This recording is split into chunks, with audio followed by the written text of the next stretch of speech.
जैसा कि गाइस हम लोग इतिहास की खोज करते करते एक ऐसे महल के पास पहुँचे हैं जिसका इतिहासकारों ने बहुत ही सुनहरे अक्षरों में लिखा हुआ है। जैसा कि अभी देख सकते हो आप लोग, आपके सामने ये जो महल बना हुआ है, जो किला बना हुआ है, जितना देखने में विशालकाय लगता है हमें, उतना ही खतरनाक भी माना जाता है। यहाँ के कुछ रोचक तथ्य भी हैं, रोचक कहानियाँ भी हैं, कुछ डरावने किस्से भी हैं जिससे लोग सुन करके डर जाते हैं और ऐसा महसूस करते हैं कि इस महल के अंदर जाने से उन्हें किसी नेगेटिव एक्टिविटी का उन्हें होना महसूस होता है। तो इस महल को आप देख सकते हो कितना विशालकाय महल बना हुआ है। इसकी दीवारें आज ऐसी लगती हैं जैसे इन पर किसी का वास हो। तो इस महल को आज हम एक्सप्लोर करेंगे, दिखाएंगे और आप लोगों को इसके एक एक रहस्य से रूबरू कराएंगे। इस महल के अंदर कुछ और भी महल बने हुए हैं, जैसे शीश महल, रानी महल, और भी कुछ कक्ष हैं। उनको हम आपको एक एक चीज़ से रूबरू कराने की कोशिश करेंगे। हमारा प्रयास अगर आपको पसंद आता है तो वीडियो को लाइक ज़रूर कर देना और चैनल को सब्सक्राइब ज़रूर कर देना। तो यहाँ से आप देखोगे ये महल का ये जो पश्चिमी एरिया है, देख सकते हो पश्चिमी साइड का ये एक बुर्जा बना हुआ है जिसको काफ़ी विशालकाय तरीके से बनाया गया है। इसकी दीवालों की मैं बात करूं तो काफ़ी विशालकाय मोटी मोटी दीवारें ये बनी हुई हैं। इसके ऊपर सैनिक तैनात रहा करते थे। इस महल का उल्लेख आपको मैं बता दूं, जो इतिहासकारों के अनुसार इसका उल्लेख हमें गौड़ शासक राजाओं से मिलता है। और यहाँ पर राज शासन तो वैसे कई राजाओं ने किया है, कई राजाओं ने इसको जीतने की कोशिश की है और कई राजाओं ने यहाँ पर अपने प्राण न्यौछावर कर दिए हैं। और एक चीज़ और बता दूं, धर्म के अनुसार यहाँ पर लोगों का मानना है कि ये जो पूरा महल बना हुआ है इस पर जिंद बाबा का वो आशीर्वाद है और वो यहाँ की रक्षा करते हैं। यहाँ पर इतना सोना चांदी खजाना भरा हुआ है कि उसकी रक्षा स्वयं जिंद बाबा करते हैं। और लोगों का ऐसा मानना है कि किसी को किसी भी प्रकार की कोई समस्या होती है तो इस यहाँ पर जिंद बाबा की पूजा करते हैं, जिंद बाबा का नाम लेते हैं तो उनकी समस्याओं का समाधान हो जाता है। ये मैं बात कर रहा हूँ महल, ये जो महल स्थित है सागर से लगभग 40 किलोमीटर दूर, सागर मुख्यालय से 40 किलोमीटर दूर एक राहतगढ़ तहसील है जहाँ पर ये महल पड़ता है। यहाँ से आप देखोगे तो आपको राहतगढ़ का नज़ारा दिखाई दे रहा होगा। देख सकते हो ये जो राहतगढ़ है, पूरा राहतगढ़ सिटी दिखाई दे रही है। यहाँ पर एक और प्रसिद्ध चीज़ है राहतगढ़ वाटरफॉल। अगर आप लोग यहाँ पर आना चाहो कभी तो सागर से बस जाती है, आराम से यहाँ पर आप आ सकते हो। अब हम चलेंगे महल की ओर।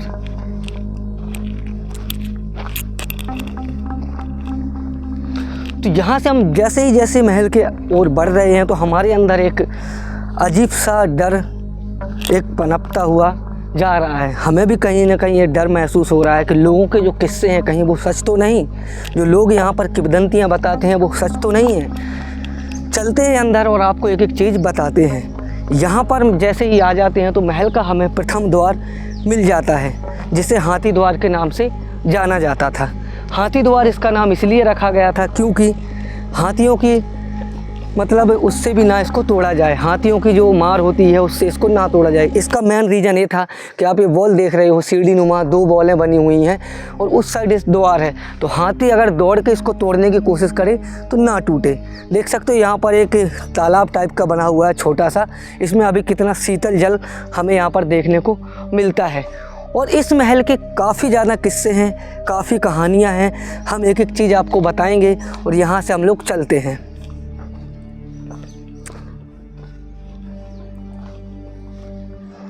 जैसे जैसे महल की ओर हम लोग बढ़ रहे हैं तो हमें कहीं ना कहीं एक अजीब सा डर सता रहा है और ऐसा लग रहा है जैसे हम इस महल में मतलब कुछ नेगेटिव एक्टिविटी का सामना कर रहे हैं। तो देख सकते हो ये है वो प्रथम द्वार जिसे मैंने बताया था। ये दीवारें जो बनी हुई आपको दिख रही होंगी, इन दीवारों की सहायता से इस महल के जो द्वार की सुरक्षा हुआ करती थी।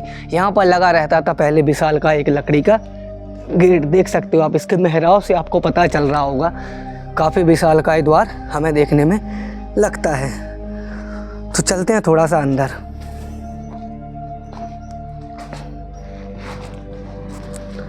तो जैसा कि गाइस यहाँ से हम लेते हैं महल के अंदर प्रवेश लेने के पश्चात यहाँ हमें देखने को मिलता है 2 छोटे छोटे कक्ष जहाँ पर सैनिक वगैरह तैनात रहा करते थे। इस महल की सुरक्षा के लिए। देख सकते हो ये छोटा सा यहाँ पर एक कक्ष बना हुआ है। इसके अंदर भी सैनिक अपने हथियार वगैरह, जो भाले वगैरह, तलवारें वगैरह, बंदूकें वगैरह हुआ करती थी, यहाँ पर सुरक्षित तरीके से रखा करते थे।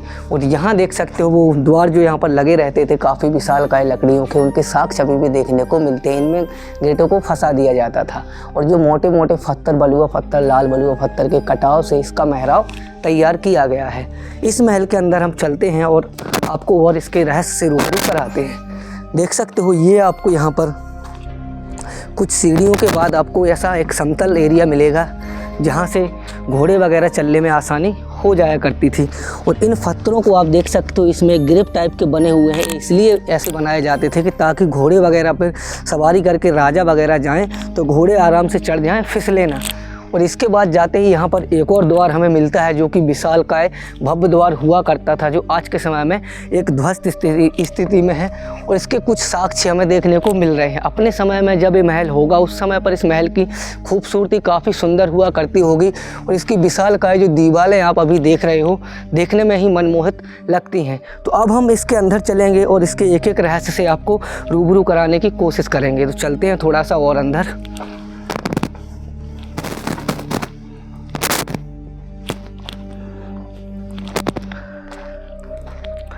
ये था यह महल का सेकंड द्वार, जैसा कि अभी मैंने आपको बताया था। सेकंड द्वार के बाद फिर एक और हमें घुमावदार रास्ता मिलता है जो कि काफ़ी मतलब एक ऐसा रास्ता है जहाँ से किसी राजा को इस पे आक्रमण करने में बहुत ज़्यादा परेशानी का सामना करना पड़ता होगा, क्योंकि हमने 2 द्वार पार किए हैं। दोनों द्वार इतने जटिल रास्ते से होकर गुजरते हैं। आप यहाँ से एक बार देखोगे घुमावदार जो रास्ते, हमारी सांस भी फूलने लगी है गाइस, क्योंकि पहाड़ी की काफ़ी ज़्यादा चढ़ाई करने के बाद इस महल के पास हम पहुँचे हैं। जैसे ही यहाँ से घूम कर के आते हैं तो फिर ऐसे घूम कर जाना पड़ेगा। फिर यहाँ पर हमें तीसरा द्वार इसका मिलता है, जहाँ पर पुरातत्व विभाग की टीम ने इसको अभी दोबारा से, पहले लकड़ी का गेट हुआ करता होगा, अभी यहाँ पर लोहे का गेट लगा दिया है। और इस महल को यहाँ से देखोगे तो आप कुछ झरोखे दिख रहे होंगे जहाँ से राजा रानियाँ, जो राजकुमारियाँ हुआ करते होंगे, राजकुमार हुआ करते होंगे, ठंडी हवा लेने के काम में उनको उपयोग किया करते होंगे। और उस साइड में एक यहाँ पर बुर्ज बना हुआ है जो आप सामने ही देख रहे हो, वो बुर्ज, वहाँ पर सैनिक वगैरह तैनात रहा करते थे। अब हम चलेंगे इस महल के अंदर।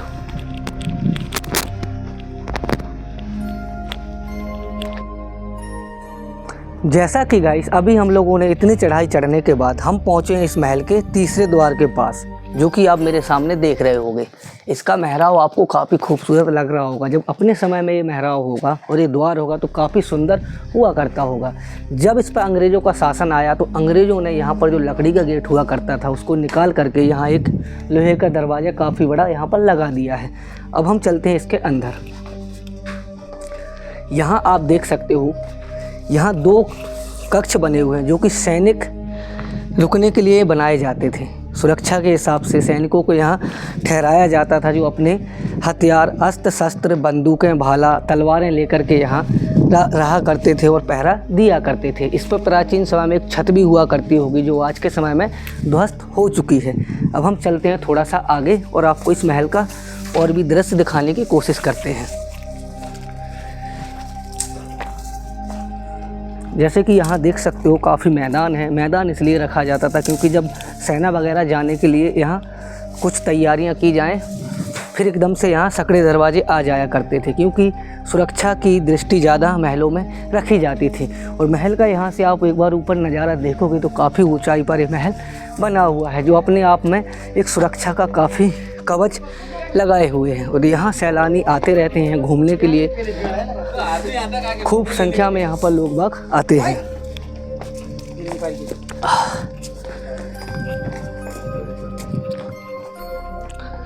तो जैसा कि हम लोग आ चुके हैं इस महल के चौथे द्वार के पास, जो आप देख रहे होंगे काफ़ी विशालकाय द्वार है। और यहाँ पर एक हमें कक्ष देखने को मिल रहा है, जो हो सकता है यहाँ प्राचीन समय में जो सैनिक हुआ करते थे, महल के जो काफ़ी नज़दीक सैनिक रहा करते थे, वो काफ़ी बलशाली सैनिक हुआ करते थे, जो कि राजा के कक्षों तक पहुँचने में जो दुश्मन सैनिक हुआ करते थे उनको ना जाने दें, उनको यहाँ पर ही खदेड़ दे। तो यहाँ एक दरवाज़ा इनके लिए भी लगाया जाता था और यहाँ इसका साक्ष्य भी आपको देखने को मिल रहा होगा। यहाँ डायरेक्टली 2 दरवाजे हुआ करते थे मेरे हिसाब से, क्योंकि यहाँ के कुछ दीवारें हैं जो बाउंड्री वॉल हैं जो टूट के गिर चुकी हैं, ध्वस्त हो चुकी हैं। क्योंकि ये महल मोस्टली वैसे तो 500 से 700 वर्ष पुराना माना जाता है, लेकिन जब यहाँ मुग़लों का शासन आया, मुग़लों के शासनकाल में इस महल को एक पहचान मिली और ये महल अपने परचम में आया। प्राचीन काल समय में जो राजा हुआ करते थे, राजा संग्राम सिंह, जो कि गौड़ शासक हुआ करते थे, उन्होंने इस महल को बनवाया था, इसकी नींव रखी थी। उनके बामुनगढ़ में से एक गढ़ ये राहतगढ़ का किला हुआ करता था, जो कि काफ़ी विशाल और भव्य इमारत मानी जाती है। और आज हमें ये महल देखने को ऐसा मिलता है। और इसके आप रास्ते देखोगे तो पूरे पत्थरों के कटाव कर के इन रास्तों को बनाया गया है। बड़ी बड़ी चट्टानें इसमें हमें देखने को मिल रही हैं। तो आइए मेरे पीछे और इस महल को करते हैं विजिट। जैसा कि मैंने बताया था, इस महल में कुछ नेगेटिविटी पाई जाती हैं, जो कि आपको पता ही है। महलों में लोग महलों को इस तरीके से जोड़ देते हैं कि यहाँ पर कुछ असमंजस जो तथ्य, जैसे कि बुरी आत्माओं का साया, भूतों का होना, घुंघरुओं की आवाज़ आना, ऐसे तरह तरह के किस्से इस महल के बारे में हमें सुनने को मिलते हैं। तो इन्हीं की जांच पड़ताल करने के लिए आज हम राहतगढ़ के किले में आए हैं और करेंगे इसको एक्सप्लोर और दिखाएंगे आपको। हम लोगों ने सारे द्वार पार कर लिए हैं। द्वार पार करने के बाद हम लास्ट द्वार में आ गए हैं, जो कि 5वां द्वार इस महल का है, जो कि ये महल का द्वार भी काफ़ी विशालकाय बना हुआ करता था। जैसे ही यहाँ पर हम आते हैं तो देख सकते हो ये द्वार हमें मिलता है। द्वार के दोनों तरफ बुर्जे भी हमें मिलेंगे, जिस पर सैनिक तैनात रहा करते थे। और इस महल में टोटल 24 बुर्ज बने हुआ करते थे, जिन पे तोपें रखी रहा करती थी और सैनिक तैनात रहा करते थे। तो अब हम चलते हैं अंदर।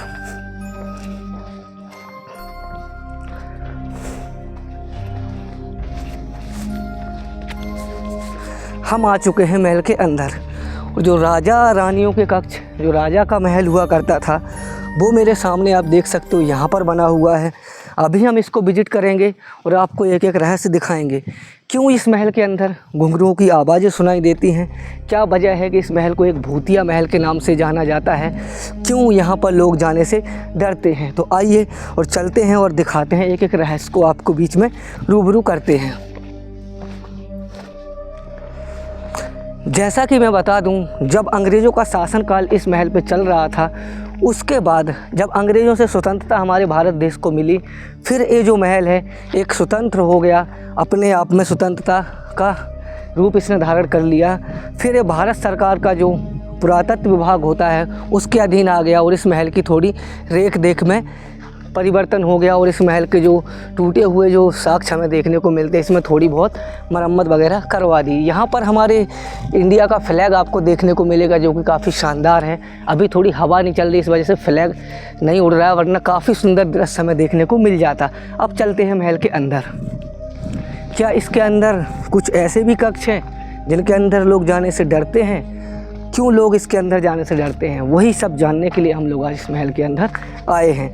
कुछ ऐसा भी यहाँ का मानना है कि इसके अंदर कुछ इस तरीके की चित्रकला देखने को मिलती है, जो देखते ही हमारा मन मोहित हो जाता है। ये माना जाता था राजा का अस्तबल, जहाँ पर राजा के घोड़े वगैरह बांधे जाते थे। जैसे ही महल के अंदर हम आते हैं तो यहाँ हमें एक अस्तबल देखने को मिलता है, जो कि आज अपनी एक जीर्ण शीर्ण अवस्था में है और इसके कुछ साक्ष्य बचे हुए हैं। पूरा जो कक्ष था वो ध्वस्त हो चुका है। देख सकते हो यहाँ पर राजा के घोड़े वगैरह बांधे जाते थे और यहाँ राजा निवास किया करते थे। तो चलते हैं और दिखाते हैं आपको। राजा के घोड़ों के साथ साथ यहाँ पर राजा के कुछ और कक्ष बने हुए हैं, जहाँ पर राजा के पास कुछ शिकारी कुत्ते, जैसे कि शिकार खेलने जाया करते थे, उनके पास कुछ शिकारी कुत्ते भी हुआ करते थे, जिनके ठहरने की व्यवस्थाएं यहाँ पर बनाई गई हैं। आप देख सकते हो यहाँ से इस कक्ष में राजा के शिकारी कुत्ते रखे जाते थे। देख सकते हो ये वो कक्ष है। राजा के पास कुछ ऐसे शिकारी कुत्ते थे जो राजा को शिकार खेलने में उनकी मदद किया करते थे और यहाँ पर उनको रखा जाता था। देख सकते हो यहाँ से कुछ सीढ़ियाँ भी गई हुई हैं जो ऊपर जाने के लिए हुआ करती थी। तो अभी हम ऊपर चलेंगे, पहले आपको राजा के कक्ष दिखाएं, रानियों के कक्ष दिखाएं, उसके बाद हम फिर आपको और यहाँ का शीश महल जो बना हुआ है और भी कुछ यहाँ पर महल है वो सब दिखाने की कोशिश करेंगे। तो देख सकते हो यहाँ की सुंदरता आज भी बरकरार है। इस महल पे कई राजाओं ने राज भी किया, कई राजाओं ने आक्रमण किए, लेकिन ये महल अपने आप में आज भी वैसे का वैसा ही खड़ा हुआ है। यहाँ पर कुछ बाराद्वारी देखने को मिल जाएंगी, कुछ यहाँ पर नक्काशियाँ देखने को मिलेंगी और कुछ कक्ष भी यहाँ पर देखने को हमें मिल जाएंगे। तो हम सबसे पहले आपको इसका दिखाएंगे जहाँ पर नृत्य वगैरह हुआ करते थे, राजा के सिंहासन लगे रहा करते थे। तो यहाँ देख सकते हो इसके ऊपर कुछ बाउंड्री वॉल हुआ करती थी जो आज के समय में टूट गई हैं। जब राजा के नृत्य वगैरह हुआ करते थे, राजा मनोरंजन का साधन जब किया करते थे तो यहाँ महफिलें उनकी लग जाती थी और राजा के यहाँ बेड वगैरह पर्दे में रानियाँ बैठा करती थी, राजा बैठा करते थे और यहाँ उसका आनंद लिया करते थे। ये देख सकते हो, ये जो आपको कटाव देखने को मिल रहे हैं प्राचीन समय के बुंदेली स्थापित शैलियों के कटाव हैं और ये जो आप देख रहे हो इसको पत्थरों की मदद से ही इनको बनाया गया है। इस महल की खूबसूरती काफ़ी ज़्यादा है, आपको देखकर ही समझ में आ रहा होगा कितना सुंदर इसका दृश्य है। तो इसको आप देखोगे गलियारा टाइप का बना हुआ है, कुछ ऊपर जाने के लिए रास्ते भी हैं। तो यहाँ से आपको थोड़ा सा मैं और दिखाने की कोशिश करता हूँ, चलता हूँ इस साइड। यहाँ से आप एक बार इसके अंदर नज़र डालो तो कितना सुंदर दृश्य ये बाराद्वारी का हमें देखने को मिलता है। इसके अंदर एक शीश महल है जो कि काफ़ी सुंदर है और काफ़ी अच्छा महल है, उसको भी हम अभी विज़िट करेंगे। उससे पहले थोड़ा सा यहाँ पर कक्ष बने हैं उनको हम आपको दिखाएं। इसकी छत देखो एक बार आप, ये जो छत है ये छत पत्थरों की मदद से बनाई गई है, प्राचीन समय की वही छत है। और इसके जो मेहराब और इसकी डिज़ाइन पे आप नज़र डालो तो कितने सुंदर मेहराब हैं। तो इस महल के अंदर लोगों ने ऐसी भ्रांतियाँ फैला दी हैं कि यहाँ पर फाइलों की छनकार की आवाज़ें आती हैं।